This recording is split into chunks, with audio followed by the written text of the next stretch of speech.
Thank you, everybody, for coming to the opening reception for the Jack Kirby Way, how a boy from the Lower East Side became the king of comics.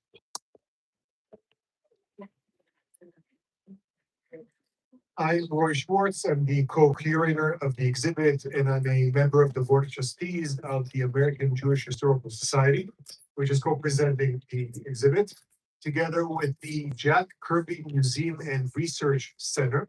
My co-curator, thank you.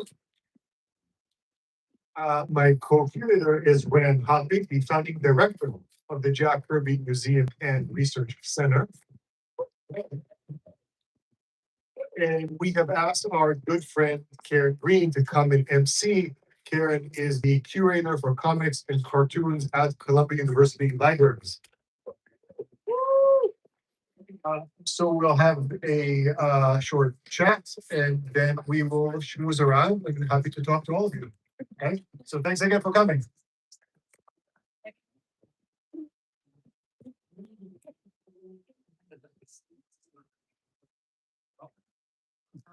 Thank you. Thank you. We're not going to keep you sitting here long. Obviously, you want to see the exhibition and you want to eat more popcorn. Popcorn. So I've only prepared 2 or 3 questions, which I'm going to ask these 2 gentlemen as soon as I can get my iPad over here. I think there'll be maybe a little time for questions from the audience. I don't know. I saw that there was a mic on a stand. That's usually that's for Seth. Roy, Rand. What has Kirby's work meant to you? What first attracted you to it? Made it stand out from his contemporaries? What makes Kirby special? Well, when I was 14, I was in summer camp. Oh dear. What really makes Kirby work special? It has so many dimensions to it, but I find that his ability to tell a story visually is really incomparable. He can actually pull you in to the story where you feel like when he was engaged in a street fight on the Lower East Side, he would talk about how time would kind of stand still and kind of choreograph this fight. And he learned how to draw it, and he was able to pull us as readers into the story in it with a certain amount of depth to the visuals, and then be able to put it across panels. It was really not. It's incomparable. I don't really see anybody doing it the way that he does, as foreground, middle-ground, background across periods of time. Idea-wise, absolutely astounding. All the different ideas that he would bring into his stories, because he was a storyteller. He was a writer. He ended up just sitting at his drawing table with a blank piece of paper, and he would start drawing panels, and that was him writing the story. There wasn't a script beforehand. There wasn't an outline. After a while, that's how he got so good at it, that he was able to write and tell those stories. So there was an immediacy to the visual nature of that pieces of work in comics that were like, here's a plot, here's a breakdown, here's panel 1, please draw this. Jack's work was so much more immediate, and you could get a sense of that when you read the comics. Thanks. How about you, Roy? Or exchange your mic. So some of you may not know, but on May 11th, just a month ago, we renamed a block of Essex Street on the Lower East Side Jack Kirby Way in honor of Jack Kirby. And Uh, and I will repeat what I said in the opening remarks from that ceremony is that Jack Kirby isn't just arguably the greatest artist in the history of the comic book media. He's one of the most important artists of the 20th century. His impact goes far beyond comics to pretty much every form of visual art and representation. And you can find him in anything from movies to animation to ads to photography, et cetera, et cetera. And I do remember I discovered him now when I was 11, when I was 8. But my 8 may have been later than his 11, which I don't know. And I remember I saw the first time, and here's the thing about Kirby, you'll see this in the exhibit. His art looked like nobody else's. It was half realistic, what's called representational, and half Looney Tunes. You know, he had a leg in each world, and he was a perfect balance of it. So if somebody, whatever action was on the page, you felt like you were ringside. It was right in front of you, and that just grabs you by the throat. And that's really what appealed to me. And it's a nice bookend because the first time I discovered Kirby was in a 1976 bicentennial issue. So now we're 50 years later, there's a nice little bookend to that. So, this is kind of both of you at the same time, and you can go back and forth. What were your goals with this exhibition? What were you trying to accomplish? It really, it's just the greatest thing to have an exhibit in a place like this to talk about Jack's Jewish upbringing. But, you know, it's just so cool to be able to really get involved in his upbringing and show where certain elements of his Jewishness showed up in his stories. And that was the goal. It was kind of a, you know, how did the kid from the ghetto become the king of comics? Well, you know, the Jewish kid from the ghetto. So we're gonna talk about that. This is true. You know, there have been exhibits about Kirby before. There's just one in LA in the Scribble Center. There was a huge exhibit. But most of these exhibits were, look at this cool guy, you know, the cool stuff he did. And that's great. But what has never been done is an exhibit that explored his youth, his childhood, child of immigrants, Jewish or East Side, Depression era, and how these influences of his early life really manifested in his work later on.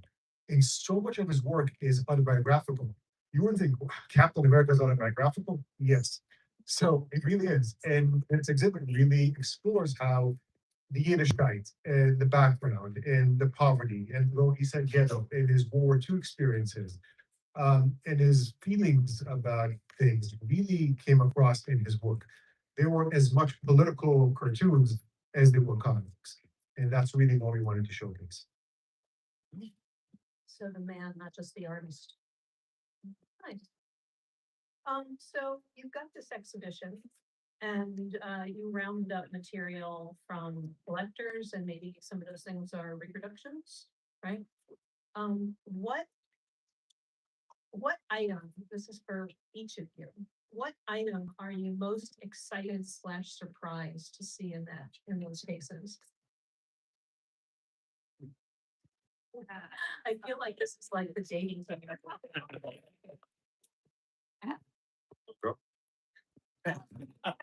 I kind of like our little art history lesson with the pop art, right? It's right in the center on the wall, talking about Jack's and their influence regarding pop art. That's kind of a fun little forge that we put in to help people get a better sense of putting Jack on. Oh, so and there's Richard Hamilton's collage, which was it's a long title, but it was one of the seminal pop art pieces from the 50s, and it has a Jack Kirby and Joe Clement piece of art in it. And what was fun about it was that part of our work at the museum, we get queries from people. We got a query from a gentleman writing an article about that particular collage, wanting to get some help sourcing the image. And we were able to point to the Harry Mendrick, the Simon Kirby skull, and Harry made a deep dive and found it. So it kind of feels like, hey, we did something fun, and then there's the Roy Lichtenstein piece as well, with Magneto and the truth control. But yeah, it's just it's kind of like a little bit piece of fun that I kind of enjoy. It's a enjoy. Yeah, I mean, the exhibit, even though it's not a huge, it's not spread across a huge space, we have over 70 artifacts in the exhibit. So it's really a substantial body of work. And I'd have to put on my fan hat here and say the centerpiece is the part I'm more upset about. The original Captain America run in 1940 through 1941, the first 10 issues by Simon and Kirby, we have those 10 issues, 6 of which are the private copies of Joe Simon, Captain America's co-creator, that have been in the family's possession since 1940, never been seen publicly before. So after harassing them for years, they said, "Fine, give it to you, just go with it." So now we have the exhibit, and you can see that that's an amazing piece of history. It's not just, it's both art and a historical artifact. So that's what I'm excited about.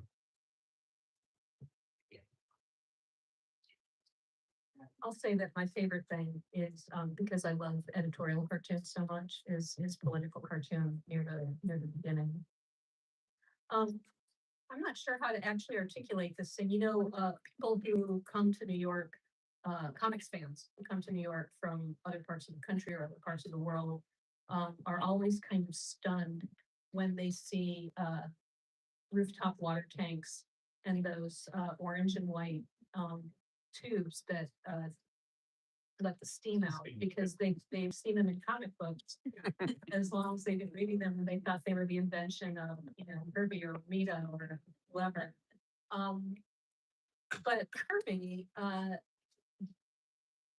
created fantastic worlds. So are there, you mentioned parts of his life show up in there, but apart from Yancey Street, which we all know is Delancey Street, what parts of New York show up in his work? I think the most kind of aspect of that is in the fourth world on Apocalypse, which is the bad planet, as opposed to the good one. But there is the bad place. Yeah, there is Armageddon.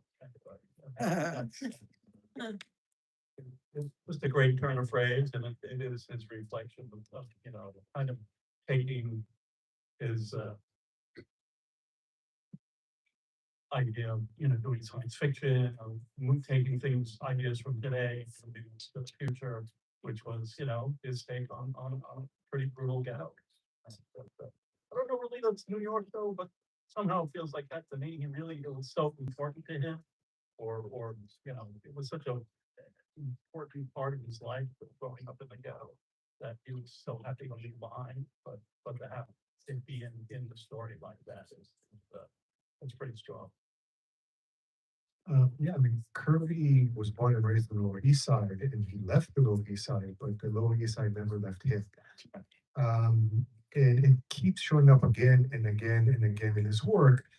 Superman is from Metropolis, but we all know it's New York, right? Batman is from Gotham, but we all know it's New York.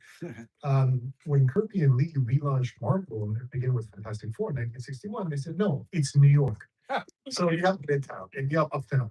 The X-Men live in Westchester, basically Yeshiva, right?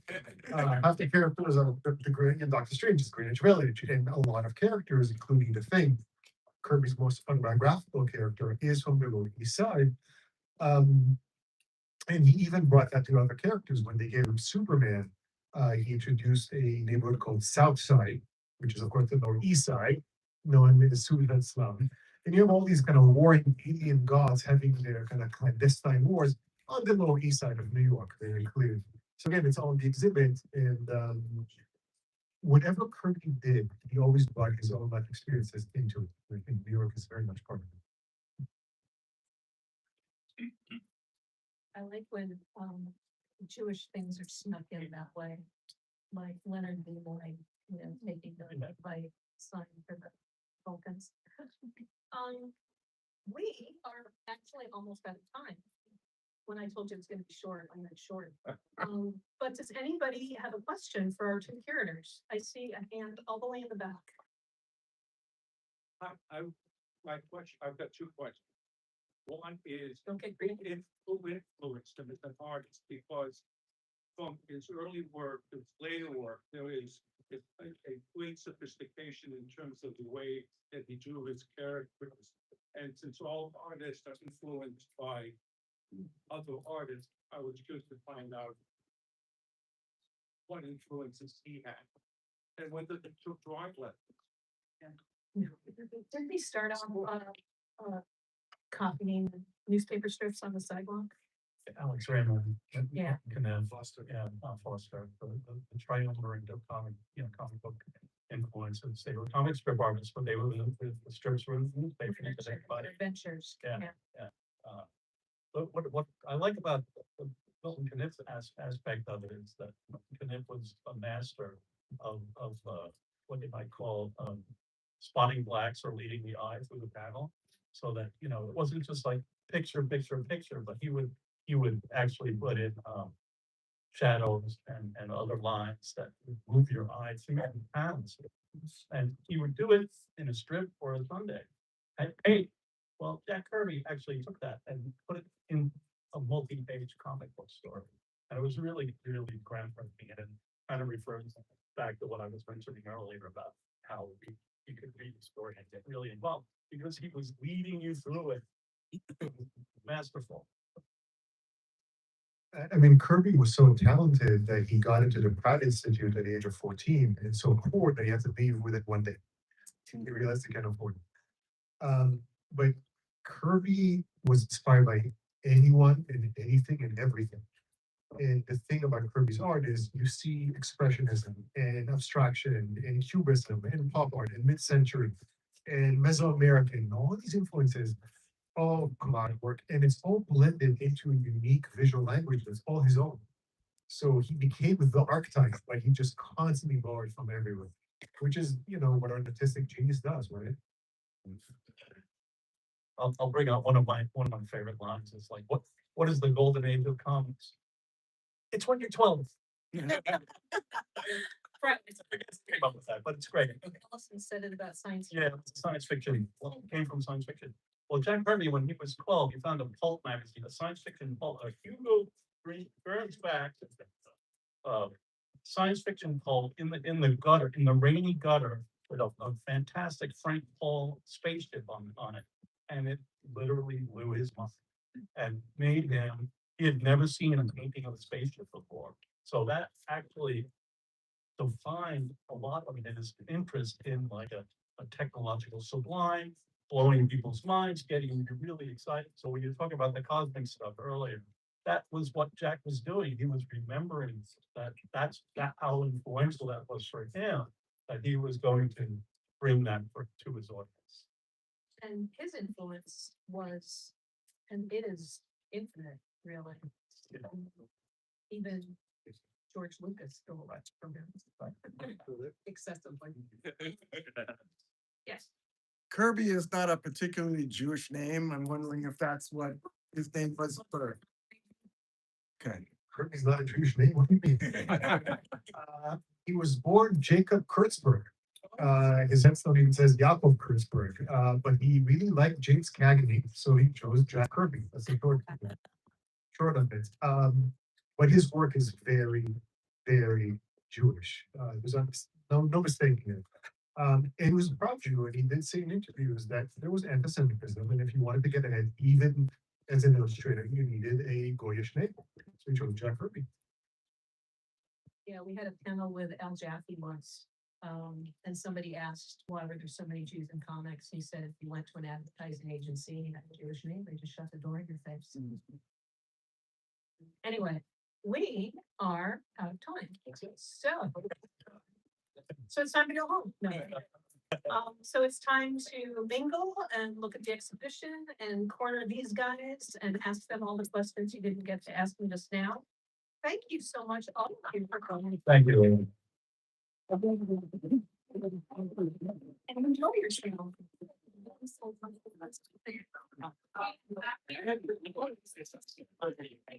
Yedi